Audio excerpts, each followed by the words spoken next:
et messieurs de la presse, bonsoir, heureux de vous retrouver dans ces cadres d'exercice de redevabilité en ce lundi 9 octobre. Nous avons tous été samedi, nous avons tous suivi, nous étions sur place les dépôts de candidature du président de la République qui se représente pour un second mandat. Et dans ces seconds mandats, le président de la République, en résumant sa vision, il a parlé de l'homme qui était au centre de son action. Et l'homme au centre de l'action, ça veut dire principalement deux choses. La première, l'éducation, où les deux vont de pair, l'éducation, la santé. Pour ceux qui étaient avec nous, qui avaient suivi les séjours du président de la République dans le Haut-Katanga et dans le Lualaba, le président de la République est beaucoup revenu sur la notion de la couverture de santé universelle.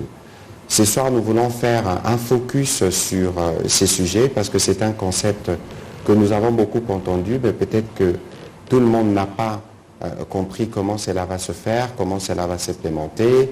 Couverture santé universelle, pour nous, gouvernement, c'est de permettre à chaque Congolais d'avoir accès à la santé, aux soins de santé de qualité et à bas prix. Je voudrais, avant que je ne puisse donner la parole au ministre de la Santé, qui est le ministre qui s'occupe de cette question au quotidien au niveau du gouvernement, qu'on écoute un extrait de l'intervention du président de la République au sortir du bureau de la CENI. Le développement, c'est aussi la santé. Et là aussi, nous avons une politique de couverture santé universelle qui consiste à faire à ce que tous les Congolais, de quelque condition sociale qu'ils soient, aient accès aux soins de santé et les meilleurs qu'il puisse y avoir dans notre pays. Et aujourd'hui, nous avons commencé par la catégorie la plus vulnérable, c'est la catégorie mère-enfant, en rendant les accouchements gratuits. Mais pas seulement les accouchements, même les consultations prénatales et postnatales. Parce qu'au cours de ces consultations, on fait aussi du planning familial pour doser les naissances et accompagner les mères. C'est donc devenu une réalité qui va s'étendre à tous les autres secteurs de la médecine. Voilà, donc vous avez suivi le président de la République qui est revenu sur la couverture santé universelle qui commence avec la gratuité. Monsieur le ministre, pourquoi d'abord le choix de la couverture santé? Pourquoi commencer par la gratuité? Et quelle est l'incidence de tout ceci sur le développement de la communauté? C'est la question principale qui va vous permettre de faire l'introduction de votre propos. Et après, nous pourrons recevoir les questions de professionnels des médias qui sont là pour que ceux qui nous suivent à la maison puissent être édifiés sur la stratégie gouvernementale. Je vous en prie. Merci beaucoup, monsieur le ministre. Alors, bonsoir à tous, messieurs et mesdames de la presse. Pourquoi on a fait le choix de la couverture santé universelle? D'abord, il faut comprendre ce que c'est que la couverture santé universelle. Le président de la République vient de résumer, mais de la très bonne manière, ce que c'est que la couverture santé universelle. En gros, c'est trois choses. Premièrement, qu'on accède aux soins de santé de qualité, c'est-à-dire les soins sont disponibles, sont accessibles, sont de qualité. Ça, c'est la première chose. La deuxième chose, ces soins couvrent tout le monde. C'est de là que vient le mot universel. Et la troisième chose, il ne faut pas que, parce qu'il y a les soins, je me ruine, je m'appauvris en y accédant. Alors, pourquoi on a fait le choix de la couverture santé universelle? Je rappelle quand même que le président de la République l'a fait d'emblée, dès qu'il a commencé son mandat. Il n'a pas fait ça en cours de mandat. Je rappelle que dans son premier discours, il a parlé de la couverture maladie universelle, de la couverture santé universelle. Et dans son premier cabinet, 7 mars, publié 7 mars 2019, il met un conseil spécial en charge de la couverture santé universelle. Ça veut dire que le président de la République n'est pas venu se rendre compte qu'il y avait un problème. Il a préparé dès le départ la réponse à cette question très importante de la santé. Deuxième chose, c'est que quand chaque fois qu'on se rencontre, on se dit bonjour, comment ça va? Mais on parle de quoi quand on dit comment ça va? On parle de la santé. Pourquoi on parle de la santé? Parce que sans la santé, il n'y a aucune autre possibilité, aucun autre droit. Or, on dit état de droit, mais si vous n'avez pas la santé, vous n'avez pas de droit ni à la liberté de presse, ni à la liberté ni à quoi que ce soit, même pas à l'éducation. Donc la santé doit être un droit pour tout le monde. Or, si un droit dépend des moyens financiers dont on dispose, alors ce n'est plus un droit, c'est un privilège. Mais ce que le chef de l'État veut, c'est que la santé ne soit plus un privilège, ça doit être un droit. C'est-à-dire que je sois pauvre, que je sois riche, que j'habite en ville, que j'habite dans un milieu rural, la santé doit être un droit. Mais au-delà du chef de l'État, les Nations Unies ont consacré la notion de l'état de santé dans leur première déclaration. L'Union africaine a consacré dans sa charte le droit à la santé. Notre constitution a consacré le droit à la santé. La loi congolaise a consacré le droit à la santé. Et bien sûr, le président de la République, dans son programme de gouvernement, il a consacré le droit à la santé. Couverture santé universelle égale donc cette possibilité que chaque Congolais accède à des soins de santé. Avec deux conditions. Ces soins sont de qualité. Et deuxième condition, je ne me ruine pas financièrement. Voilà à peu près la couverture santé universelle. En d'autres termes, il ne faut pas que devant la santé, devant les problèmes de santé, je sois tout seul. Il faut que ça soit couvert par quelque part. Il ne faut pas que je sois tout seul. On s'est rendu compte que les pays où les gens payent eux-mêmes leurs soins de santé, ce sont des pays qui s'appauvrissent. Parce qu'il y a 100 millions de personnes qui basculent dans la pauvreté au monde, tout simplement parce qu'ils payent directement les soins de santé. Et on va prendre un exemple d'un pays très riche, les États-Unis d'Amérique, qui ont fait une étude pour montrer que dans leur propre pays, la première cause qui fait tomber les gens dans la pauvreté, c'est le fait qu'ils payent les soins de santé. Mais la première cause qui fait sortir les gens de la pauvreté aux États-Unis d'Amérique, c'est le fait qu'ils sont protégés financièrement en santé. Et donc, on sait qu'on ne peut pas développer le pays sans les deux choses. Une bonne santé, une bonne éducation. Voilà pourquoi le président de la République a mis ces deux priorités-là. Bien sûr que c'est un problème qu'il faut prendre à bras-le-corps, et le chef de l'État a pris ça à bras-le-corps. Donc, la couverture santé universelle, ce n'est pas un choix que nous avons fait. C'est une obligation. On ne peut pas se développer sans la couverture santé universelle. Alors, on a choisi de commencer par la gratuité de la maternité. Est-ce que ce n'est pas une manière de dire, écoutez, vous pouvez être libre de faire autant de nouveau-nés que vous voulez et l'État va le prendre en charge? Bon, d'abord, pourquoi est-ce qu'on a choisi de commencer par là? Parce que je vais peut-être choquer les gens, peut-être que les journalistes le savent, mais beaucoup de gens ne le savent pas. La RDC a une espérance de vie inférieure à la moyenne des pays africains. Donc quand un Congolais naît, au départ, on sait qu'il vivra moins longtemps que les autres Africains. Mais maintenant, quand on regarde pourquoi est-ce qu'en RDC, les gens meurent comme ça très tôt, une catégorie meurt particulièrement tôt, ce sont les nouveau-nés et les mamans qui accouchent. Je vais vous donner un chiffre. Sur 100 000 mamans qui accouchent, 480 décèdent. Sur 100 000 mamans qui accouchent en RDC, 480 décèdent. Donc c'est un gros problème de santé publique. Et pour les nouveau-nés, tous les 35 nouveau-nés qui arrivent, il y en a un qui décède. À chaque fois qu'il y a 35 nouveau-nés, il y en a un qui décède. Donc c'est un gros problème de santé publique. Et donc comme ça impacte complètement l'espérance de vie, eh bien, le président de la République a dit on commence par la chose qui impacte le plus notre espérance de vie et qui impacte le plus notre développement, c'est vraiment la catégorie mère-enfant. C'est d'ailleurs pas seulement le président de la République, c'est même les recommandations de l'OMS et de toutes les grandes organisations internationales qui disent il faut vous occuper des problèmes de la mère et de l'enfant. Maintenant, est-ce que cela va entraîner plus de bébés? Le Congo n'est pas différent des autres pays. Il y a beaucoup de pays qui ont fait ça. Et on se rend compte que les pays où on a rendu les services de soins à la mère et à l'enfant de grande qualité, où on a eu la maman sous la main pour l'aider, on a aussi eu l'occasion de l'éduquer.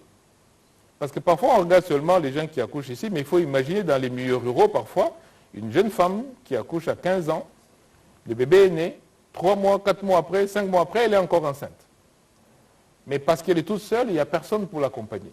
Mais quand on les accompagne, on se rend compte, dans la plupart de ces pays-là, qu'on contrôle mieux, la maman contrôle mieux sa natalité, enfin, sa maternité.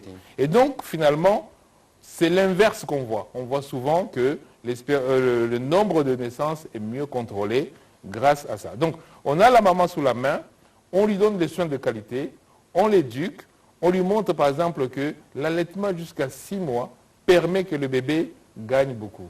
Et donc, ça permet à cette maman d'attendre un peu plus longtemps pour avoir une nouvelle grossesse. Et donc, les avoir sous la main, c'est beaucoup mieux que de les laisser faire.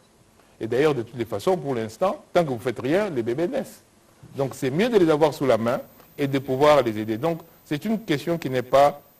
La réponse, je sais que tout le monde m'a dit ça, mais oui, mais maintenant, vous autorisez, tout le monde va avoir des bébés. Mais non, ce n'est pas ça qui se passe. Voilà, on va commencer la série des questions, comme ça vous pourrez aller un peu plus dans le détail. On va commencer par M. Patrick Lacoué.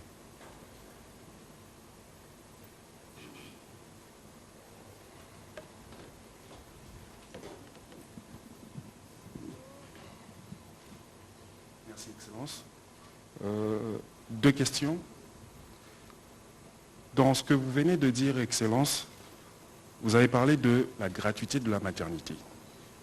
Je voudrais savoir quelles sont les composantes de cette gratuité. Est-ce que vous prenez en charge les cas de césarienne et les cas où les enfants naissent prématurés? Est-ce que ces cas-là sont pris en charge? Dans la couverture santé universelle, la RDC est dans un processus de développement avec le programme de 145 territoires. Est-ce que les hôpitaux des provinces et des zones rurales sont pris en charge dans cette couverture? C'est-à-dire, est-ce qu'il y a une amélioration de la qualité de ces institutions de santé dans le pays? Puisqu'on ne peut pas lancer un programme comme la couverture santé universelle sans préparer tout l'arsenal qui est derrière pour prendre en charge ce programme. Merci. Merci beaucoup. Alors, d'abord, je vous rappelle que j'étais conseiller spécial du président de la République depuis le début, jusqu'à ce qu'il m'a nommé ministre il y a 6 mois. Et donc, mon rôle, c'était justement de préparer. Et on a passé ces 4 dernières années à préparer. Mais d'abord, pour répondre à votre première question, qu'est-ce qui est concerné par la gratuité? Je veux que les choses soient claires. Les soins de santé ne sont pas gratuits. Les soins de santé sont payés, toujours. Parce qu'il faut payer le médecin, il faut payer les médicaments, il faut payer le laboratoire, il faut payer tout ça. La chose qu'on dit, c'est que la maman, elle, le bébé, lui, ne paye pas. Les soins sont gratuits pour la maman et le bébé. Mais ça ne veut pas dire, quand on dit que dans un hôpital, les soins sont gratuits, cet hôpital ne reçoit plus rien, c'est terminé, tout ça. Parce que, j'en profite pour répondre à une question, parce que j'entendais les gens dire, ah ben, les gens ne vont pas aller là-bas parce qu'on sait que les soins sont de mauvaise qualité. Au contraire, dans cet hôpital-là, l'État garantit, parce que nous avons les fonds, nous garantissons que les soins là-bas sont payés. Voilà pourquoi est-ce que nous demandons à la maman d'aller là-bas accoucher gratuitement, parce que nous payons les soins.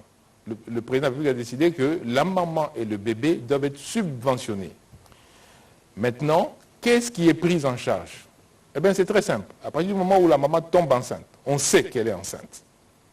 Jusqu'à ce qu'elle va accoucher, quelle que soit la façon d'accoucher, jusqu'à ce que le bébé va avoir 1 mois. Tout ce qui peut arriver comme problème de santé, c'est pris en charge. J'insiste là-dessus pour qu'on ne vous dise pas une maman, non, payez seulement la césarienne. Non, c'est 0. Non, payez seulement la transfusion. Non, c'est 0. Payez seulement les transports parce que comme on doit vous amener là-bas pour vous opérer, il faut l'ambulance. Non, c'est 0. La maman est considérée comme une indigente dans le sens où on demande qu'elle ne paye rien. Et le président de la République a beaucoup insisté là-dessus et c'est normal. Donc, tout ce qui peut arriver comme problème de santé, à partir du moment où on est enceinte, prenons qu'une maman qui est enceinte, on découvre que elle a une malaria. Eh bien, la malaria, elle est prise en charge. Tiens, on découvre qu'elle a une hypertension. de grossesse, l'hypertension est prise en charge. Si on découvre qu'elle risque d'accoucher prématurément, eh bien, l'accouchement prématuré est pris en charge. Le bébé né de petit poids, ben, il est pris en charge. Je répète encore, du moment où elle tombe enceinte jusqu'à ce que le bébé a 1 mois, c'est ça la gratuité. Il n'y a pas là-dedans des variables en disant on peut d'abord payer ceci. Non, il y a 0 variable dedans. Maintenant, le chef de l'État, effectivement, a lancé le programme de PDL 145 territoires. Peut-être qu'on n'est pas entré dans les détails sur la couverture santé universelle, mais je vous ai dit que la couverture santé universelle, c'est surtout les soins de santé de qualité. Mais deuxièmement, qu'on doit pouvoir y accéder. Ce qui fait qu'il faut ramener les soins le plus proche possible des gens. Là, dans le cadre du PDL 145 territoires, on construit 787 centres de santé, mais on en a déjà construit aussi 150 avec l'aide des partenaires, notamment de la Banque mondiale. Et avec BCECO, on va en construire encore 300. Et tout ce que je dis là, c'est avant la fin de l'année. Monsieur le ministre, s'il vous plaît. Vous dites qu'on doit construire 700 centres de santé. On construit déjà. On construit dans les cadres de PDL, mais vous dites qu'il y a à côté 650 ou 350. Je vais vous donner les chiffres complets. Oui, s'il vous plaît, pour qu'on arrive à... Donc, il s'agit des 1000 centres de santé qui sont en cours de construction en ce moment. Les 1000 centres de santé sont construits et en train d'être finis. C'est pour là maintenant. C'est pas, il y en a qu'on commence déjà à réceptionner. Pourquoi 1000 centres de santé? Pourquoi on doit faire ça? Parce que justement, on doit dans nos territoires permettre à nos mamans d'accéder aux soins de santé. Parce que si vous faites de la couverture santé universelle sans l'accès aux soins, eh bien, en ce moment-là, vous pouvez toujours parler, vous pouvez toujours mettre vos assurances, tout ce que vous voulez, mais si l'hôpital n'est pas là, si les médicaments ne sont pas là, si les équipements ne sont pas là, ça ne sert à rien. Donc, l'idée, c'est d'améliorer l'offre de soins, c'est-à-dire le service qu'on donne à la personne qui vient demander. La demande, c'est le fait que moi, j'ai besoin de qu'on me soigne. Ça, c'est la demande. L'offre, ça veut dire que je trouve ce que je cherche, ce qu'on m'offre. Eh bien, l'idée, c'est d'améliorer l'offre de soins. Et donc, les 1000 centres de santé, dans le cas du PDL 145 territoires, complétés avec le BCECO, complétés avec la Banque mondiale, j'ai dit 1000 parce qu'en réalité, on est à 1250 à peu près. Mais arrondissons à 1000 pour cette année, comme tout le monde est en train d'observer qu'on est en train de les livrer. Ces 1000 centres de santé vont tous avoir de quoi permettre aux mamans d'accoucher gratuitement. Quand nous avons commencé à préparer l'année passée, parce que ce projet, les gens peuvent peut-être penser que ça a commencé maintenant, mais il faut se rappeler que le président de la République a annoncé ça le 30 juin 2022. C'est là qu'il a annoncé dans les discours du 30 juin 2022, le président de la République a parlé de 2 choses, de la sécurité et de la couverture santé universelle, et de la gratuité des accouchements dans la couverture santé universelle. Sûrement que les gens ont oublié. Mais pourquoi ça traîné? Mais justement parce qu'on préparait. On ne peut pas se lancer dans un chantier comme ça sans préparer. Alors, maintenant, quand on a commencé à préparer ça l'année dernière, nous avons levé l'option d'acheter tous les équipements nécessaires pour permettre à la mère d'accoucher dans les bonnes conditions.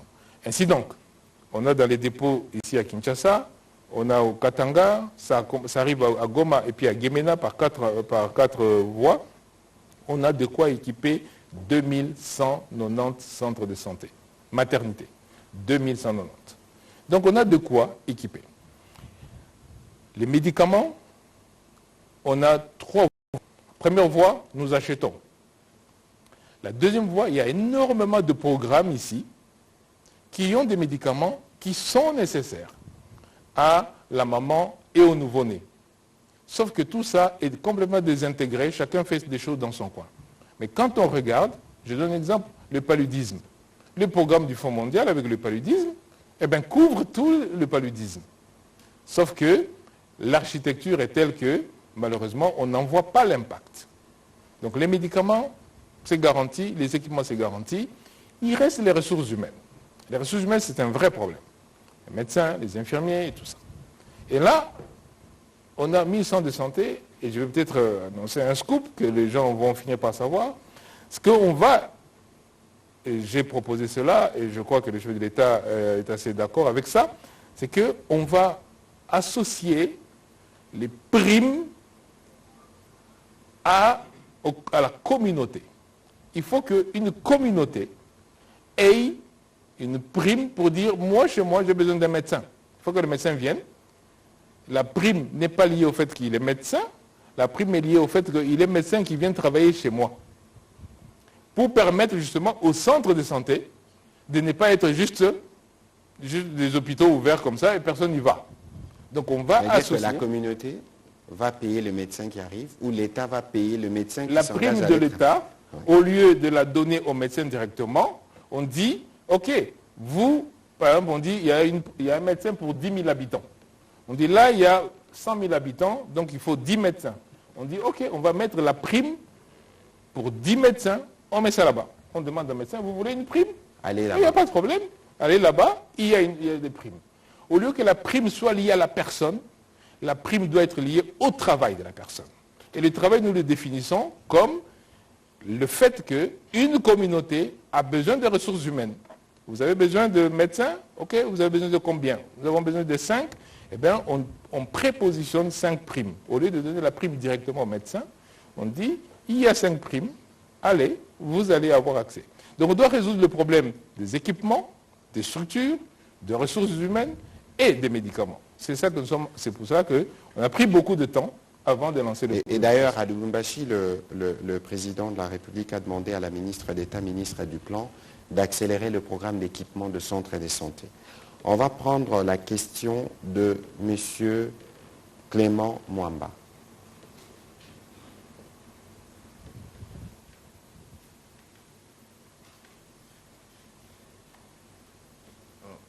Bonsoir.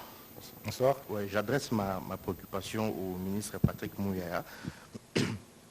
Après les dépôts, c'est une question d'actualité, après les dépôts de sa candidature le week-end, on a vu le président très agressif envers certains de ses adversaires politiques.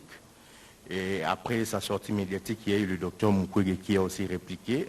On sent comme si l'Union sacrée a changé de stratégie. Vous invitez l'opposition à élever les niveaux des débats, mais on sent que l'Union sacrée a axé ses critiques autour de personnes au lieu de débattre sur des idées. Lorsque le président dit que non, il y a certains candidats qui sont des candidats de l'étranger. Bon, écoutez, nous sommes dans un contexte de pré-campagne. C'est nous qui vous disons que les opposants doivent quitter la périphérie. Mais vous avez vu les premiers pas de certains d'entre eux et la manière dont ils ont commencé. Et donc le président de la République, qui d'ailleurs n'était pas agressif, pas du tout, il a juste rappelé un certain nombre de choses. Et dans l'ordre normal d'une campagne électorale, il faut qu'on s'habitue parce que c'est une culture démocratique.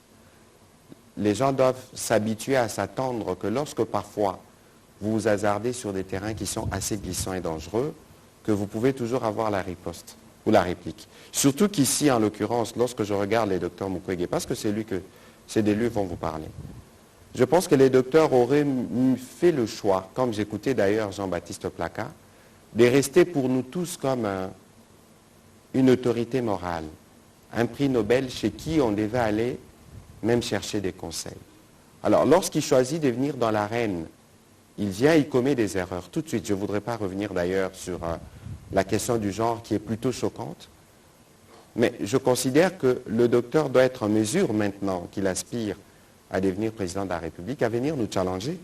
Nous sommes avec un médecin ici, peut-être que lui aura un mot à dire, mais nous voulons que le docteur vienne nous dire si le programme de couverture santé universelle que nous proposons est bon ou pas. De toute évidence, le docteur n'a plus beaucoup à faire pour ce qui concernait son combat, parce qu'aujourd'hui, il y a le FONAREV qui a été créé, le Fonds national de réparation de femmes de victimes de violences sexuelles.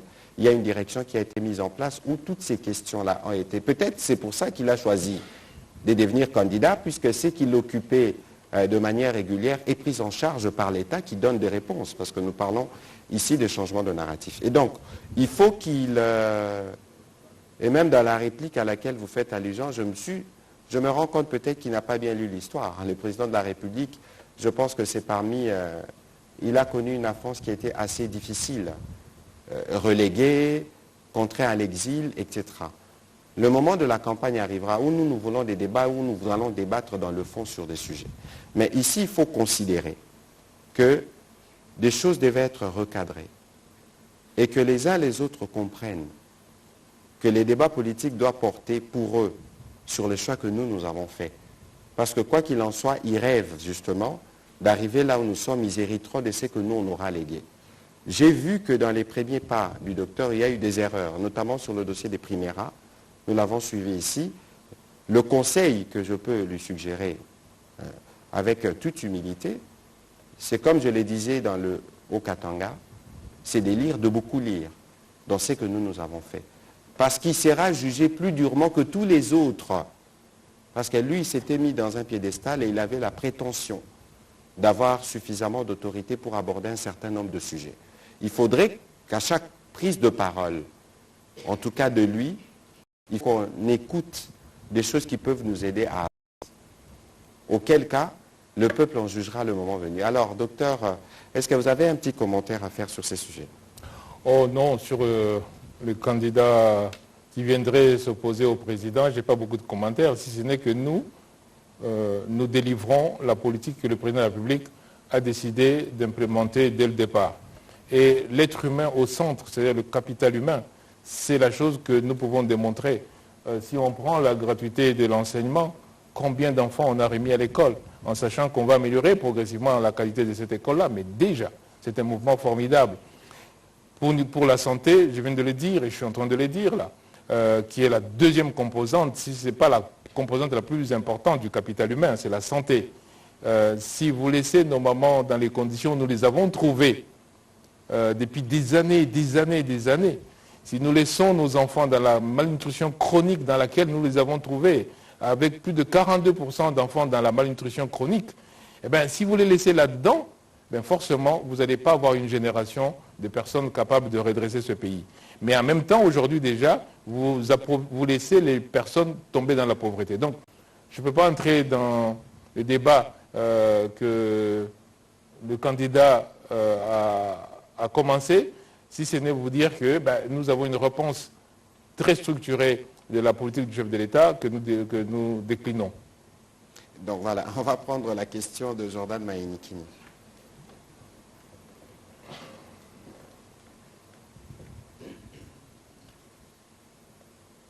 Bonsoir. Bonsoir. Monsieur le ministre, j'ai des préoccupations. La première, elle s'adresse au ministre Mouyaya. Vous avez eu à lancer les premiers volets de la couverture santé universelle. Il s'agit de la gratuité de la maternité et des soins des nouveau-nés à Kinshasa. Alors ma préoccupation est de savoir, puisque le chef de l'État a promis que cela va s'étendre dans d'autres provinces, la préoccupation est la suivante.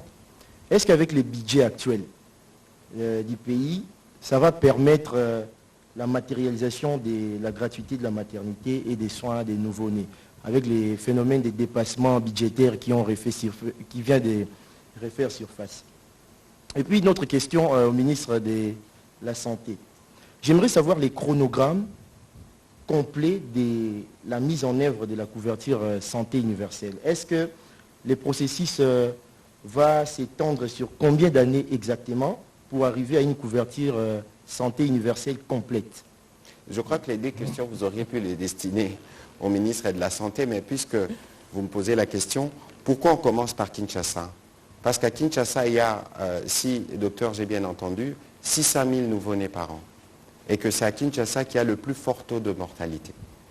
Et il n'y a pas de problème au niveau du budget parce que le docteur vous a dit qu'en juin 2022, le président de la République en avait parlé. Dans les budgets 2024, il y a les fonds nécessaires prévus pour ça et toutes les projections ont été faites pour que nous puissions être sûrs que pour ces tâches-là précises, le gouvernement a déjà financé les processus de bout en bout. Et maintenant, le docteur pourra me compléter sur le sujet. Il y a les phases des autres provinces qui vont suivre. Je ne sais pas si c'est 13 provinces, si j'ai bien retenu, qui pourront connaître l'implémentation de cette première phase du programme. Parce qu'il est hors de question que l'on meure lorsqu'on accouche et que l'on meure parce qu'on est né. Et donc, le président de la République tient, par rapport à la panoplie de besoins que nous avons, les prioritaires, en tout cas, la première priorité dans l'implémentation, c'est d'abord la sauvegarde, la survie des vies à la naissance, pour les enfants, tout comme pour les mamans. Docteur, j'ai répondu à la question sans être ministre de la Santé, je vais compléter. Je complète en disant ceci. J'ai répété que nous préparons ça très sérieusement. Nous avons vu toutes les critiques sur la gratuité de l'enseignement. Donc, on est resté silencieux pendant toutes ces années, pendant qu'on préparait. Mais le président de la République n'est jamais resté silencieux. Dans chacun de ses discours, il le dit, il le répète. Et chaque fois, il me dit, où est-ce qu'on en est? Je dis, Monsieur le Président, on est à tel niveau. Où est-ce qu'on en est? Monsieur le Président, on est à tel niveau. Jusqu'à ce que je lui ai dit, Monsieur le Président, on peut commencer maintenant par la gratuité des accouchements, que lui-même avait décidé. Le budget, nous le connaissons très bien. Pourquoi? Parce que nous avons fait une étude pendant 1 an et demi, les gens ne se sont pas rendus compte parce qu'on n'en parlait pas. On a fait ce qu'on appelle un pilote avec la Banque mondiale. On a fait dans 9 zones de santé à Kinshasa et dans 11 provinces. On a fait un pilote pour voir combien ça nous coûterait. Et donc on a pris des mamans en charge dans 9 zones de santé à Kinshasa et dans 11 provinces. Et on est arrivé au montant de à peu près 200 millions de dollars annuels pour toute la République. Pour la ville-province de Kinshasa, on est arrivé au montant de 42 millions de dollars. C'est pour une année. Mais comme a dit le ministre Mouyaya, c'est qu'on a fait le choix de commencer par Kinshasa pour ces 2 ou 3 raisons. La première, c'est que c'est une très grosse agglomération. La deuxième, c'est que le taux de mortalité est parmi les plus élevés. Et troisièmement, parce que maîtrisant tout le processus à Kinshasa, on peut l'amener progressivement donc dans les provinces. Donc on n'a pas fait ça par hasard. Mais maintenant, ce budget de Kinshasa, ce que le président de la République, ce qu'on a fait le choix avec le président de la République, c'est qu'on ne commence pas quand on n'a pas tout le budget. C'est pour cela qu'on a attendu jusqu'à ce que tous les ajustements soient faits au niveau du ministère des Finances et que le ministère des Finances décaisse tout le budget pour qu'on commence. Pour qu'on ne dise pas on a commencé, on s'est arrêté. Donc là, la question du budget ne se pose même plus parce que l'argent est déjà décaissé pour la gratuité des accouchements pour la ville-province de Kinshasa. Maintenant, voilà la beauté de la chose, c'est que vous savez que les partenaires regardent toujours, vous, la RDC, est-ce que vous-même vous faites déjà quelque chose? Quand les partenaires ont vu que nous avons déjà mis pour la ville-province de Kinshasa, ce qui est beaucoup d'argent, 42 millions de dollars, dans un budget, aucun pays d'Afrique ne l'a fait, vous pouvez vous renseigner, mettre autant d'argent dans un projet de développement, il n'y a pas un État d'Afrique qui l'a fait. Mais nous, le président de la République l'a fait. Là, la Banque mondiale nous a suivis. Ils ont dit, écoutez, on a fait le pilote ensemble, on connaît les mécanismes. Maintenant, vous devez étendre ça, parce que c'était notre choix, dans toutes les provinces, mais nous pouvons déjà couvrir la moitié du pays. Ce qui fait que la Banque mondiale a mis 73 millions de dollars sur le projet. Comme le projet, je vous ai dit, c'est 200 millions par an pour la République, là on est à 110 millions de dollars. C'est pour ça qu'on couvre 13 provinces et à partir du mois prochain, du mois de novembre, vous allez voir, on va commencer dans les autres provinces, l'espace Congo central, l'espace Bandundu, et pour faire un total de 13 provinces. Et comme l'a dit le ministre Mouyaya, maintenant dans le budget 2024, les 200 millions sont déjà programmés pour que toute la République soit couverte. Je répète, l'objectif ici, c'est diminuer la mortalité. On ne peut pas rester avec ce taux de mortalité, être à la queue du peloton pour des choses que nous pouvons faire. Alors, peut-être que les gens se disent, oui, mais ça paraît bizarre cette affaire, pourquoi est-ce que ça paraît gros? Mais je vais vous dire les 3 causes qui entraînent la mort de la maman quand elle accouche. Première cause, c'est l'hémorragie. Et ça peut s'arrêter avec un comprimé, avec un médicament. Deuxième cause, c'est l'hypertension artérielle. Ça s'arrête avec des médicaments. Troisième cause, c'est les infections. Ça aussi, ça s'arrête facilement. Donc on n'a pas besoin d'infrastructures magiques pour protéger nos mamans, pour protéger nos bébés. Et donc c'est pour cela qu'on peut le commencer sans vraiment avoir peur de est-ce qu'on va réussir ou pas. Parce que nous avons pris tout le temps ici pour regarder. Donc pour le budget, on n'a même pas besoin de réfléchir. Et quand bien même, il faudrait faire des efforts. Dans quel domaine voulez-vous faire des efforts si ce n'est pas dans le domaine de la santé et de la sécurité? Si vous êtes en paix et vous êtes en bonne santé, tout le reste va venir. Mais si vous ne faites pas l'effort en santé, Vous allez faire effort dans quel domaine? Okay? Donc, moi, je pense que là-dessus, la réponse est claire. Le budget, nous l'avons déjà. Donc, on n'est pas en train de parler de quelque chose qui viendra. On s'est déjà fait. Pour le chronogramme, il y a 2 chronogrammes. Le premier, c'est celui d'étendre la gratuité. Ça, je viens de vous le dire. Le mois prochain, novembre 2023, on commence à étendre dans les provinces. Et avant décembre, on doit faire les 13 provinces parce qu'on a le budget pour 13 provinces. Kinshasa plus 12. Et à partir du budget de l'année prochaine, c'est-à-dire février-mars, on étend dans le reste du pays. Donc, toutes les mamans qui vont accoucher, qui vont tomber enceintes, qui vont accoucher, quel que soit le modèle d'accouchement, avec leur bébé pendant 1 mois, ne vont plus rien payer en RDC. Peut-être que d'autres se diraient, est-ce qu'il y a un autre pays qui a déjà fait ça? Oui. Retenez par exemple que le Kenya a inscrit dans sa constitution la gratuité des accouchements. Donc, ce qu'on fait, ce n'est pas des choses complètement spécifiques, mais il faut le faire. Et c'est le choix du chef de l'État d'améliorer ce secteur de la santé. Maintenant, le deuxième chronogramme, c'est celui parce que la couverture de santé universelle, ce n'est pas seulement pour les mères et les enfants. C'est aussi pour vous, pour moi, pour nous tous. Et encore une fois, ce n'est pas gratuit, c'est payant, toujours. Sauf que, qui paye? Eh bien, pour nous tous, nous sommes la loi de 2023, l'ordonnance loi que le président de la République a prise, c'est que nous sommes maintenant dans un système contributif. Parce que la couverture santé universelle, c'est une solidarité. C'est chacun met un tout petit peu pour que le jour où la personne tombe malade, elle ne soit pas en train de chercher de l'argent. C'est aussi simple que ça. Je prends, mes collaborateurs de ça, je prends toujours l'exemple des Wewa, parce que les Wewa, c'est très intéressant. A priori, on va dire qu'ils n'ont pas un travail fixe. Mais les Wewa, c'est un vrai travail dans ce pays. Eh bien, si le Wewa se casse une jambe aujourd'hui, eh bien, il va chercher tout seul les moyens de se faire soigner. Si on le renverse aujourd'hui, il n'y a aucune assistance, il n'y a aucun service. Et pourtant, si on arrivait chez les Wewa à prendre le 10e de ce qu'il gagne par jour, eh bien, on peut lui accorder les services de santé. Mais sauf qu'il faut organiser comment aller prendre le 10e de ce qu'il gagne par jour pour lui permettre d'accéder aux soins. C'est un exemple que je donne pour vous montrer que le système contributif, c'est que chacun met un tout petit peu et nous tous, nous avons accès aux soins de santé. Alors, le chronogramme, c'est qu'on commence d'abord par ce qui est facile. Ce qui est facile, c'est le travail formel, c'est-à-dire les travailleurs du public formel, les fonctionnaires et autres, et les travailleurs du privé formel, c'est-à-dire ceux qui ont un moyen, on peut dire, ok, on va prélever $1, $2, $3, parce que là, c'est facile.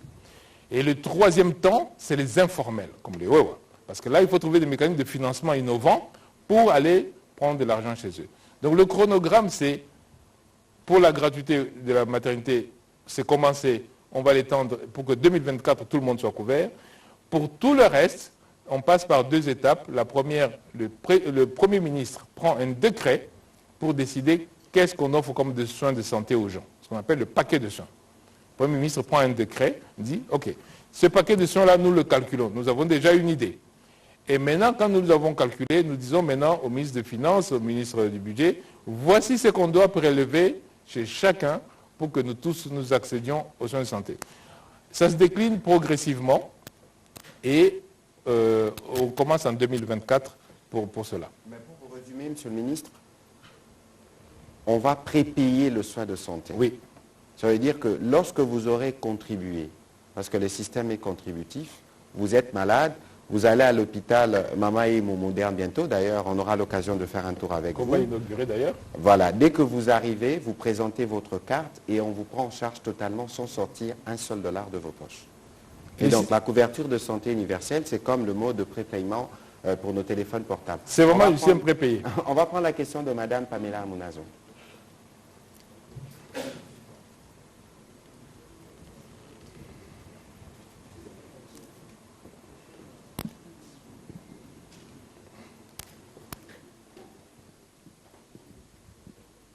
Bonsoir, Monsieur le Ministre. Bonsoir. Excusez-moi, une fois de plus, je vais changer de sujet. L'actualité l'oblige. Et ça concerne la journée mondiale de la santé mentale. C'est demain, le 10 octobre. Alors, Monsieur le Ministre, ma première question est de savoir, est-ce qu'à ce jour, nous avons des statistiques exactes des nombres de personnes qui souffrent de problèmes de santé mentale en RDC? Et la deuxième question, sachant que d'une manière générale, ça c'est d'après les recherches, qu'il y a près de 90% de structures ici en République démocratique du Congo qui prennent en charge ces catégories de personnes sont des ONG internationales. Qu'en est-il de la RDC? Est-ce qu'il y a une politique? Qu'est-ce que le gouvernement fait? Merci. Merci beaucoup. Alors, les statistiques sont toujours des statistiques, ne disent jamais rien de précis, mais ça donne un ordre de grandeur. On a à peu près un peu moins d'un quart de la population qui a ce problème de santé mentale.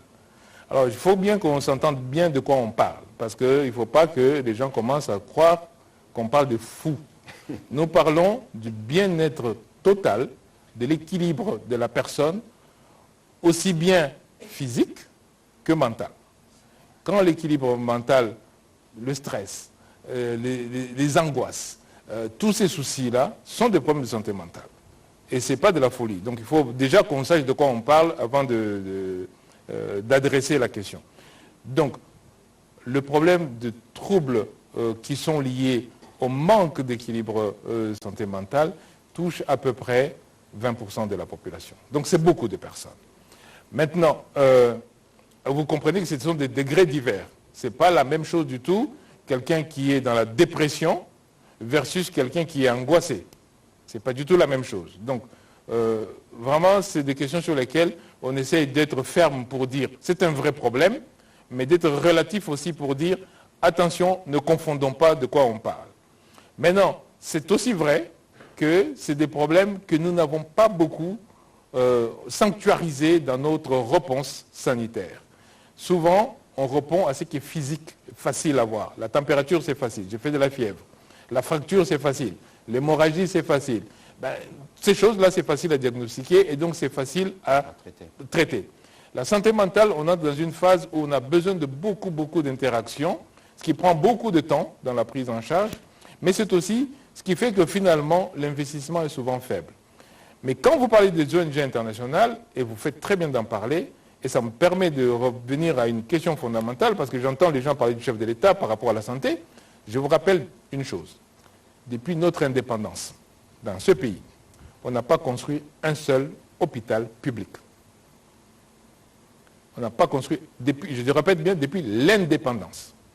Donc tous ces gouvernements qui sont succédés, 63 ans, n'ont pas construit un seul hôpital public. On a eu quelques aides, les Chinois ont fait quelque chose par ici, les Japonais ont essayé de faire quelque chose par là. Le cinquantenaire, ce n'est pas un hôpital public qu'on a construit. D'abord, c'était une réhabilitation, premièrement. Et deuxièmement, encore une fois, on a propositionné ça comme vous savez. Et on n'a pas un hôpital public. Ça donne l'ampleur du délaissement du système de santé. Et ce délaissement a été occupé par des ONG. Et nous, dans les gouvernements précédents, qu'est-ce qui s'est passé? On a légué de plus en plus de pouvoir à ces ONG. Au point que quand vous vous réveillez, vous apprenez que tiens, il y a une ONG qui a ouvert un hôpital là-bas. Tiens, il y a une ONG qui a mis ce programme là-bas.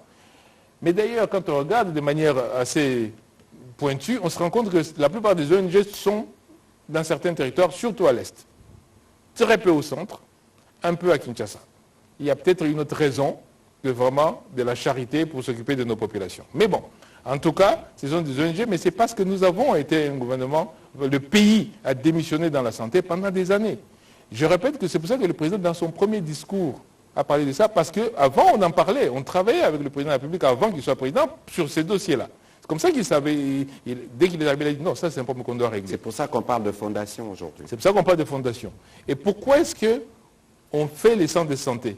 C'est pour que les gens qui ont des problèmes de santé mentale aient un endroit où aller. Si vous êtes dans un village où vous avez un problème de santé mentale et que vous n'avez aucune offre de soins, vous allez où? Et quand vous avez l'offre physique, vous devez aussi maintenant avoir l'offre en ressources humaines. Qu'avons-nous fait de nos ressources humaines pendant 60 ans? Et donc, c'est tous ces problèmes-là que nous sommes en train de refonder avec des structures très solides, notamment au travers de la couverture santé universelle. D'ailleurs, je voudrais vous donner un exemple. La gratuité des accouchements, j'ai parlé avec un médecin directeur qui m'a dit, ouf, maintenant les personnes qu'on dit folles, qu'on voit parfois dans la ville, qui tombent enceintes, quand elles allaient accoucher, elles accouchaient. On ne peut pas leur empêcher d'accoucher. Sauf que personne n'est payé. Mais maintenant, comme tout accouchement est payé par la subvention, l'hôpital me dit, mais en tout cas, maintenant vous nous avez rendu service parce que maintenant au moins, on a des revenus, même quand ce sont les gens qui ont des problèmes de santé mentale viennent accoucher. Voilà, on va prendre les dernières questions en série parce que nous avons très peu de temps. On va commencer par M. Romain Soumbula, Mme Rachel Kitita, Dominique Mukenza, Marlon Kachamo et on va terminer par Oscar Mbal. Excellence, bonsoir. Bonsoir. Bonsoir. Personnellement, je suis un peu pessimiste dans la mise en œuvre justement de ce programme, de la couverture santé universelle, parce que le personnel soignant qui doit recevoir les femmes qui viennent accoucher sont en grève. Que faites-vous? Et qu'aujourd'hui, une femme, je prends l'exemple de la maternité de Kitambo, où la maternité de Kitambo, où le personnel soignant est en grève. Et il n'y a pas que Kitambo, c'est un peu partout dans la République. Est-ce qu'il y a déjà des dispositions pour permettre quand même à la réussite de ce programme? Deuxièmement, une femme qui est à Lubumbashi, qui conçoit à Lubumbashi, et qui vient accoucher à Kinshasa, ou peut-être qui a commencé les consultations prénatales à Lubumbashi et qui vient pour l'accouchement à Kinshasa, bénéficie-t-elle aussi de cette gratuité Alors, très rapidement, Kitambo, c'est un bon exemple parce qu'on a fait le tour là-bas il y a peut-être 3 jours, où on a vraiment tout visité, où les femmes... Alors, Kitambo, je peux même vous donner des chiffres parce qu'on vient de nous les donner il y a 3 jours quand nous sommes passés là-bas. Il y avait eu 51 césariennes qui ont été faites. Ça, attendez, je réponds à votre question. Et les accouchements normaux se sont faits. Et les consultations prénatales ont été faites. Mais vous posez une question de fond sur la grève du personnel paramédical. C'est un problème réel qui